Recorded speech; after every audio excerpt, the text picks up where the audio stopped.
جس دھرتی پر سیدنا خواجہ غریب نواز رضی اللہ تعالی عنہ نے محنت کی تھی، جس دھرتی پر اولیاء کاملین، یہاں لاہور سے دیکھیں تو حضرت داتا صاحب، اجمیر میں دیکھیں تو حضرت خواجہ صاحب، پاک پتن شریف میں حضرت بابا صاحب، ملتان میں حضرت شاہ بہاؤالدین زکریا اور دیگر بزرگوں نے جو محنت کی تھی، جب اس کو ضائع کرنے کی کوشش کی جانے لگی، اللہ نے بریلی میں 1856 میں امام احمد رضا کو پیدا کیا۔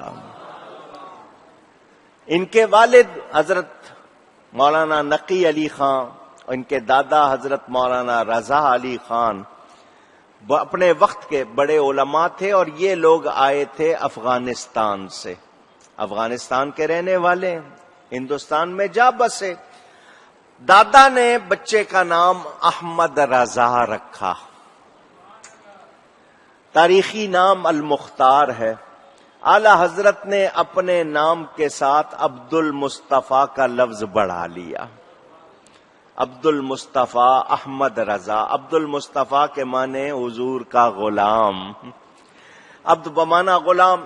یہ 14 برس کی عمر میں اپنے والدین سے گھر میں ہی دین پڑھ لیا، کسی اسکول میں نہیں گئے، یونیورسٹی میں نہیں گئے، کسی کالج میں نہیں گئے، کسی ایسے انسٹیٹیوٹ میں نہیں گئے، بوریے پہ بیٹھ کے گھر میں دین سیکھا۔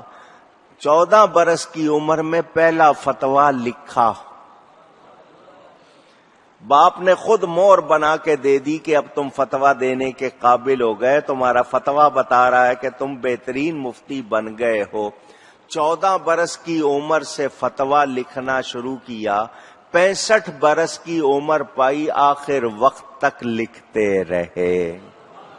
فتاوی رضویہ کے نام سے 30 جلدیں آج ہمارے پاس موجود ہیں۔ اس زمانے میں آپ اندازہ کر لیں، اس زمانے میں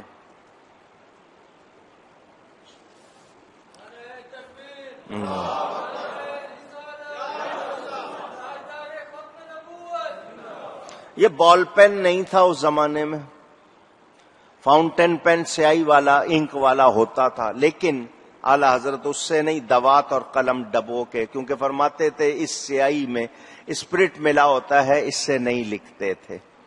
وہ دوسری سیاہی جو بنائی جاتی تھی اس سے لکھتے تھے۔ بیٹھ کے لکھنا، مسلسل لکھ رہے ہیں۔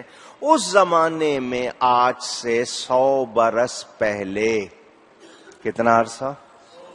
100 برس سے زیادہ ہو رہا ہے۔ اعلی حضرت کا یہ 99واں عرس ہے جو آج ہم منا رہے ہیں، 99۔ اگلے سال انشاءاللہ 100 سالہ منایا جائے گا۔ تو 100 سال سے زیادہ عرصہ اس زمانے میں آپ سوچیں کتنی سہولتیں ہوں گی۔ آج آپ ٹیلی فون ہاتھ میں ہے، آپ کو امریکہ بات کرنی ہو، میسج بھیجنا ہو، آپ کو سیکنڈ بھی نہیں لگتے، میسج چلا جاتا ہے، ٹیلی فون مل جاتا ہے، آپ واٹس ایپ کر لیتے ہیں، ای میل کر لیتے ہیں، فیکس کر لیتے ہیں، ٹیلیکس کر لیتے ہیں، کتنی سہولتیں ہیں۔ اس زمانے میں مہینہ لگتا ہوگا وہاں سے خط یہاں آنے میں۔ اس زمانے میں اعلی حضرت کے پاس امریکہ سے سوال آتے تھے، امریکہ سے سوال آتے تھے، لوگ پوچھتے تھے اس زمانے میں، اور آپ جواب دیتے تھے۔ تو اس سے اندازہ کر لو کہ امریکہ تک اس زمانے میں، جبکہ اخبار اتنے نہیں تھے، ریڈیو کی یہ حالت نہیں تھی، ٹی وی تو تھا ہی نہیں، اس زمانے میں بھی بوریے پہ بیٹھ کے نبی کے غلام جو کام کر رہے ہیں اس کی شہرت دنیا بھر میں تھی۔ کون کون سے سوال، کیسے کیسے سوال آتے، سوال 2 لائن کا آتا ہے، جواب 100 صفحے کا جاتا ہے، پورا مسئلہ۔ اور اس شخص کی یادداشت کا یہ عالم، میموری، حافظہ، کہ ایک کتاب ایک بار پڑھ لی ہے تو کمپیوٹر ہے ان کا دماغ، اس میں وہ فٹ ہو گئی ہے، ان کو دوبارہ کتاب دیکھنے کی ضرورت نہیں ہے، ان کے دماغ میں محفوظ ہو گئی ہے۔ وہ جو عبارت چاہتے ہیں اسی طرح لکھتے ہیں، کتاب کھول کے دیکھ لو تو اسی طرح نظر آتی ہے۔ اللہ نے ایسی یادداشت عطا کی تھی، انہوں نے ہزاروں سوالوں کے جواب دیے۔ وہیں بیٹھے بیٹھے 2 مرتبہ مدینے گئے. کتنی مرتبہ؟ اونچی. اس کے علاوہ انہوں نے کسی ملک کا سفر نہیں کیا. ہندوستان میں کچھ جگہوں پہ گئے مگر 2 مرتبہ. اور جب دوسری مرتبہ مدینہ گئے وہاں کے علماء نے کہا یہ اس دور کا مجدد ہے. یہ وہاں کے علماء نے ان کو خطاب دیا مجدد ہے، اور کہا کہ ہم اس کی پیشانی میں اللہ کا نور دیکھتے ہیں. ترکوں کی حکومت تھی شریف مکہ.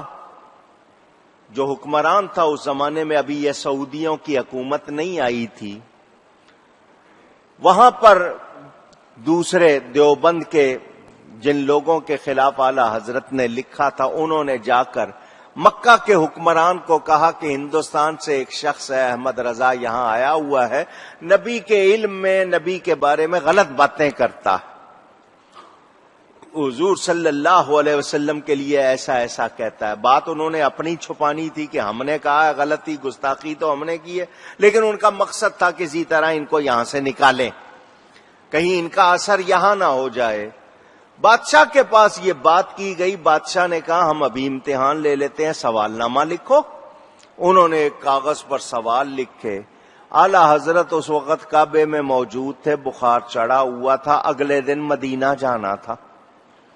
اس زمانے میں 6 مہینے کا سفر ہوتا تھا، یہ آج کی طرح 4 گھنٹے میں نہیں پہنچ جاتے تھے، وقت لگتا تھا، سمندری راستہ تھا، لمبا سفر. پھر مکہ سے مدینہ جانے میں ایک مہینہ لگ جاتا تھا. پیدل جاتے تھے یا اونٹ گھوڑوں پہ جاتے تھے، راستے میں کتنے لوگ لٹ جاتے تھے، بیمار ہو جاتے تھے، آسان نہیں تھا سفر. اعلی حضرت نے اگلے دن مدینہ روانہ ہونا تھا. ادھر شام کے وقت بادشاہ کی طرف سے وہ خط لے کر آ گیا. اب جواب نہیں دیتے ہیں تو بات ہو رہی ہے کہ بھاگ رہے ہیں، دینا ہے تو مشکل ٹائم نہیں ہے، بخار چڑھا ہوا ہے. کعبے کی دیوار سے ٹیک لگا لیا، قلم دوات منگوا لی، پوری کتاب الدولت المکیہ چھپی ہوئی عربی میں پورے سوال کا جواب لکھ دیا. 13 گھنٹے بیٹھے لکھتے رہے. کتنے؟ 13 گھنٹے لکھ رہے ہیں، مسلسل لکھ دیا. جب اگلے دن بادشاہ کی محفل میں وہ تحریر پڑھی گئی، پوری محفل نے کہا ایسا عالم تو دنیا میں نہیں ہوگا کوئی، بغیر کسی کتاب کی مدد کے اس نے ایسا جواب لکھا. وہ دوسروں کے جو پروگرام تھے سارے دھرے رہ گئے، انہوں نے جو الزام لگائے تھے وہ جھوٹے پڑ گئے. اللہ نے حق کا بول بالا کیا. علماء نے وہاں پر آپ سے اجازتیں لی، عرب کے علماء نے، کہ ہمیں اپنا شاگرد بناؤ، اجازتیں دو، خلافتیں دو. یہ وہ اعلی حضرت ہیں کہ جب تقویت الایمان، تحذیر الناس اور ان کتابوں میں، یا دوسری جو ہیں امبیچوی کی تصفیت العقائد وغیرہ اور تھانوی کی، یہ ان کتابوں میں جب نبی کے خلاف باتیں لکھی جا رہی تھیں، کوئی کہہ رہا تھا جی نبی کو اپنے جیسا بشر سمجھو، کوئی کہہ رہا تھا ان کو بڑا بھائی سمجھو، ان کی تعریف کم کرو. اس دور میں اعلی حضرت کیا کہہ رہے تھے؟ سب سے اولا اعلی، اور نبی کی شان کو گھٹانے والوں، نبی کے بارے میں غلط باتیں کرنے والوں سنو. اولا پیارے کو کہتے ہیں، اعلیٰ اچھے کو کہتے ہیں. جب کہا جا رہا ہے سب سے اولا و اعلیٰ تو مطلب کیا ہے؟ 6 سمتیں ہیں، اوپر نیچے دائیں بائیں آگے پیچھے، پوری کائنات گھوم لو، ایک ایک کو دیکھ لو، پھر آ کر میرے نبی کو دیکھو، تمہیں بھی کہنا پڑے گا سب سے اولا و اعلیٰ، سب سے بالا و والا ہمارا نبی، سب سے بالا و والا صلی اللہ علیہ وسلم. اللہ یا رسول اللہ.